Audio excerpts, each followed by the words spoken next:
வணக்கம் அன்பு உறவுகள் அனைவருக்கும் எல்லாரும் எப்படி இருக்கிறீங்க? சந்தோஷமா இருக்கிறீங்களா? நீண்ட நாளைக்கு அப்புறம் ஒரு காணொளியில சந்திக்கிறேன். அதாவது இந்த காணொளி இப்ப சிச்சுவேஷனை பொறுத்த வரைக்கும் ரொம்ப சேடான ஒரு காணொளி அப்படின்னு கூட நாங்க சொல்லலாம்.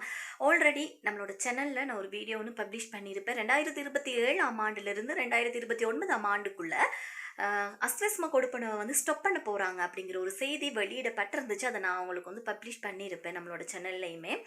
அதே விஷயம் தான் இப்பவுமே நாங்க வந்து பேச போறோம். தம்ப்நெயில் பார்த்துட்டு தான் வீடியோக்குள்ள எல்லாருமே வந்திருப்பீங்க. அதாவது அஸ்விஸ்ம கொடுப்பனவோ, சமூக நலன்புரி திட்டத்தின் கீழ கொடுக்கப்படுற குறைந்த வருமானம் பெறக்கூடிய குடும்பங்களுக்கான அஸ்விஸ்ம கொடுப்பனவ வந்து ஸ்டாப் பண்ண போறாங்க அப்படிங்கிற செய்தி வெளியிடப்பட்டிருக்குது.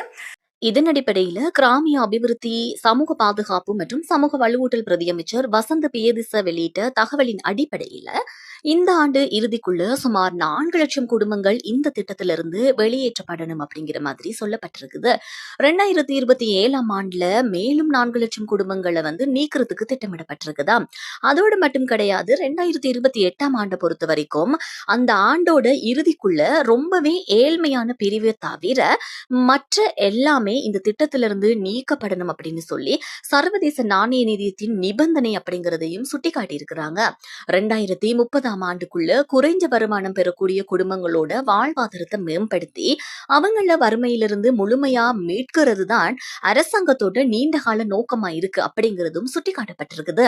இருந்தாலும் இந்த தீர்மானம் சம்பந்தமா பேராதனை பல்கலைக்கழகத்தோட பொருளியல் துறை சிரேஷ்ட பேராசிரியர் ஆனந்த் ஜெயவிக்ரம தன்னோட கவலையும் வெளியிட்டிருக்கிறாரு. இப்போ இருக்கக்கூடிய பொருளாதார சூழ்நிலையில இவ்ளோ பெரிய எண்ணிக்கையிலான பயனாளிகளை குறைக்கிறது பொருத்தமானது இல்ல அப்படின்னு சொல்லி அவர் சுட்டிக்காட்டியிருக்கிறாரு. உலக வங்கி அறிக்கையின் அடிப்படையில 33%க்கும் அதிகமான மக்கள் இன்னும் வறுமையில தான் வாடுறாங்க அப்படிங்கிறதும் அவரால குறிப்பிடப்பட்டிருக்குது. வெறும் நிபந்தனைகளுக்காக ஏழை மக்கள் நீக்கப்பட்டா அவங்களுக்கு கடுமையான பாதிப்புகள் ஏற்படும், அவங்க பாதிப்புக்கு உள்ளாகுவாங்க அப்படிங்கிறதும் அவரால எச்சரிக்கை மூலமா விடுக்கப்பட்டிருக்குது. இன்னும் எத்தனையோ பேருக்கு வந்து தகுதியானவங்களுக்கு அசஸ்மெண்ட் இன்னும் முறையா போய் கிடைக்கவே இல்ல. அந்த மாதிரி இருக்கிற ஒரு சிச்சுவேஷன்ல இப்ப வந்து இத ஸ்டாப் பண்ண போறாங்க. இது எப்படி ஒரு பாதிப்ப வந்து ஏற்படுத்த போகுது அப்படிங்கிறது வந்து தெரியல. ஒரு புறம் நாட்ட வந்து மீட்டெடுக்கணும், அதுக்கான வேலை திட்டங்கள நாங்க பார்க்கணும் அப்படின்னு சொல்லி ஒரு புறம் இருந்தாலுமே, சர்வதேச நாணய நிதியத்தினுடைய ஒப்பந்தம் ஒரு பக்கம், மறுபுறம் பார்த்தோம் அப்படின்னு சொன்னா, இன்னும் எத்தனையோ வந்து கவனிப்பாரற்ற ஒரு குடும்பம் வந்து இருக்கும். அதே நேரம் யாருமே உதவி இல்லாமலுக்கு, தங்களுடைய வருமானம் வந்து போதிய அளவு இல்லாமலுக்கு என்ன செய்ய போறோம் அப்படிங்கிற ஒரு உண்மை சம்பவத்தின் அடிப்படையில நிறைய பேர் வந்து இருப்பாங்க. அப்படியான ஃபேமிலிஸ் எல்லாமே இந்த அஸ்வஸ்ம கொடுப்பனவு நிப்பாட்டப்பட்டதா அடுத்த கட்டம் என்ன செய்ய போகுது அப்படிங்கிற ஒரு விஷயம் வந்து கேள்விக்குறியாக்கப்படுது. எனவே அரசாங்கத்தின் மூலமாக ஆல்ரெடி குடுக்கப்பட்ட ஒரு இன்ஸ்ட்ரக்ஷன் என்ன அப்படின்னு சொன்னா, இந்த அஸ்விஸ்ம கொடுப்பனவ நாங்க வந்து அப்படியே ஸ்டாப் பண்ண போறோம். படிப்படியா நிப்பாட்டப்பட போகுது. எனவே உங்களுடைய சுயதொழில நீங்க வந்து மேம்படுத்திக் கொள்ளுங்க. அதாவது உங்களுக்கு ஏதாவது ஒரு வாழ்வாதார உதவிகள நீங்களே எடுத்துக்கொள்ளுங்க அப்படிங்கிற மாதிரி சொல்லியிருந்தாங்க.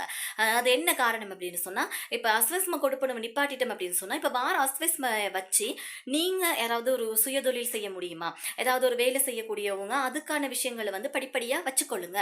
அப்ப அத வச்சு இதுல ஏதாவது ஒரு பிரயோசனமான வேலைகள நீங்க செஞ்சு கொள்ளலாம் அப்படிங்கிறது வந்து சுட்டிக்காட்டப்பட்டிருந்துச்சு. என்னதான் இருந்தாலுமே கொஞ்சம் ஒரு யங்கஸ்டான ஒரு கிரவுடா இருந்துச்சுன்னு சொன்னா, அந்த அஸ்வஸ்ம கொடுப்பனவ எடுத்து ஒரு கோழி வளர்ப்போ, மாடு வளர்ப்பு, ஆடு வளர்ப்பு அல்லது ஏதாவது ஒரு சுயதொழில வந்து மேம்படுத்திக் கொள்றதுக்கு ஈஸியா இருக்கும். அதே நேரம் முதியோர்களுக்கான கொடுப்பனவு சம்பந்தமா இதுல வந்து எதையுமே அவங்க வந்து சொல்லல. அஸ்வஸ்ம கொடுப்பனவு நிப்பாட்டப்பட போகுது அப்படிங்கிறத மட்டும் தான் சொல்லியிருக்கிறாங்களே தவிர, அவங்க வாங்கிக்கிட்டு இருக்க முதியோர் கொடுப்பனவ நாங்க ஸ்டாப் பண்ணுவோம் அப்படிங்கிற செய்தி இப்ப வரைக்கும் வெளியிடப்படல. எனவே அதையும் நிப்பாட்டுவாங்களா அப்படிங்கிறது ஷுவரா தெரியல.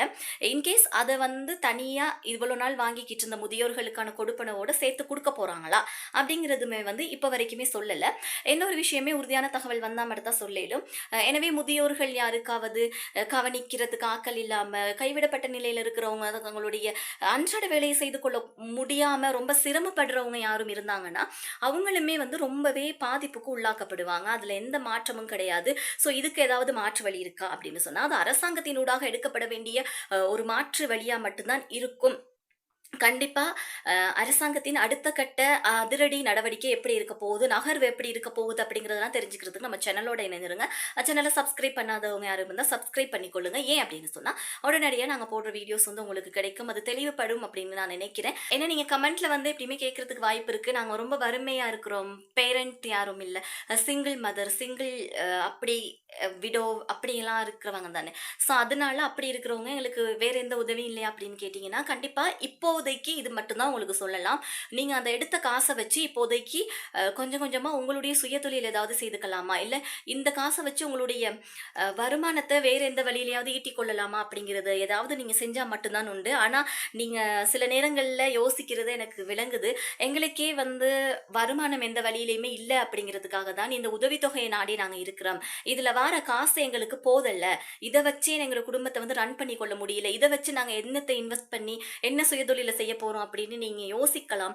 ஆனா இதுக்கெல்லாம் ஒரே வழி வந்து அ அரசாங்கத்தினூடாக இனி இதுக்கு ஏதாவது மாற்று வழி இருக்குமா இருந்தா, அவங்க அறிவிச்சா மட்டும் தான். ஆனா இது சர்வதேச நாணய நிதியத்தின் அடிப்படையில செய்து கொள்ளப்பட்ட ஒப்பந்தத்தின் அடிப்படையில படிப்படியா அப்படியே இந்த கிரவுட் வந்து குறைய போகுது. அதுல எந்த மாற்றமுமே கிடையாது.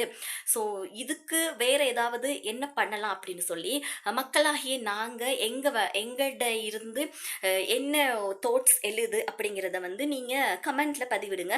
ஏன்னா இது அடுத்த வீடியோவா நாங்க போடுறதுக்கு ரெடியா இருக்கிறேன். ஏன் அப்படின்னு சொன்னா மேபி நாங்க போடுற இந்த போஸ்ட்டுகள் வீடியோக்கள் வந்து ஏதோ ஒரு அரசியல்வாதி கண்ணிலையோ ஏதோ கவர்மெண்ட் ரீதியா யாருக்கோ பட்டுச்சு அப்படின்னு சொன்னா, இல்ல ஏதோ ஒரு என்ஜிஓஸ்க்கு பட்டுச்சு அப்படின்னு சொன்னா, எத்தனையோ பேருக்கு அவங்க உதவி செய்யறதுக்கு முன் வர்றதுக்கு கொஞ்சம் சரி வாய்ப்பு இருக்குல்ல. அதனாலதான். ஸோ இன்னொரு காணொளியில உங்களை சந்திக்கலாம்.